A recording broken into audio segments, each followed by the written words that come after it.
যে আমাদের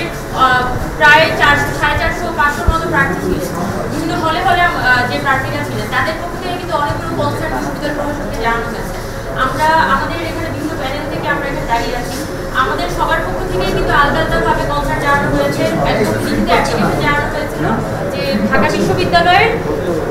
কিছু স্পেসিফিক সমস্যা। প্রথমত হচ্ছে ব্যালট পেপার যে হচ্ছে গাউসুল আজম মার্কেটে পাওয়া গেছে, এইটার কোনো উত্তর আসলে আমাদেরকে ঢাকা বিশ্ববিদ্যালয় প্রশাসন এখনো পর্যন্ত দিতে পারেনি। আর পাশাপাশি আমাদের প্রত্যেকটা বলা যায় বিভিন্ন প্রার্থীদের পক্ষ থেকে প্যানেলের পক্ষ থেকে বারবার করে অ্যাপ্লিকেশন দিয়ে জানানো হয়েছে যে আমাদেরকে যাতে ভোটার উপস্থিতি যে তালিকাটা, সেই উপস্থিতি তালিকাটা দেওয়া হোক। এটার মধ্যে আসলে ভোটারদের যে প্রাইভেসি সেটা ক্ষুণ্ণ হওয়ার আসলে কোনো সুযোগ নেই,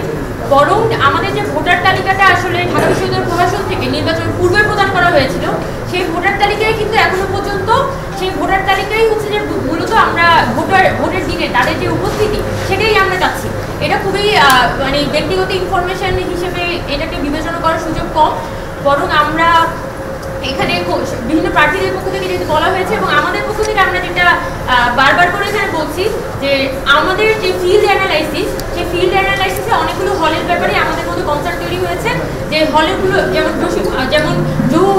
জহুর হক হল, তারপর মুজিব হল, এই হলগুলো নিয়ে স্পেসিফিক কনসার্ন এসেছে। দুটি হলে ওই দিন পার্টিকুলারলি ভোটের দিনে এত পরিমাণ ভোটার টার্ন আউট হয়নি,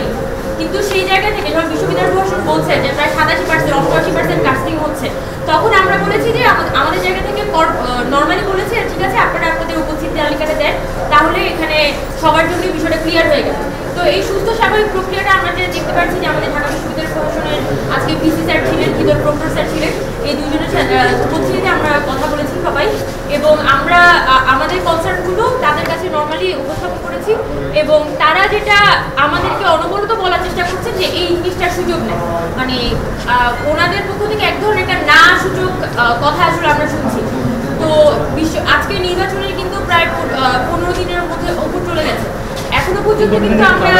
দেখতে পাচ্ছি না যে বিশ্ববিদ্যালয় প্রশাসন একটু আন্তরিকতা এই যে সমস্যাগুলো বা এই যে অ্যারেস্ট হয়েছে বা বিভিন্ন আবেদনগুলো করেছে সেগুলো একটা প্রপার অ্যান্সার দিতে পেরেছে, বরং তাদের মধ্যে নানান ছলচাতুরি করা বা তাদের মধ্যে নানান চেষ্টা আছে এই প্রশ্নগুলোকে এড়িয়ে যাওয়ার। তো সেই সব কনসার্ন নিয়ে আমরা আসলে আজকে ডিন স্যারের সাথে দেখা করেছিলাম, ডিন স্যারের সাথে কথা বলেছি, এবং আমরা যেটা বলেছি যে অতি দ্রুত সেটা সবথেকে ভালো হয় আগামীকালকের মধ্যেই আপনারা যাতে আপনাদের উত্তরগুলো আমাদের কাছে দেন, তাহলে আমাদের জন্য সিদ্ধান্ত নিতে সহজ।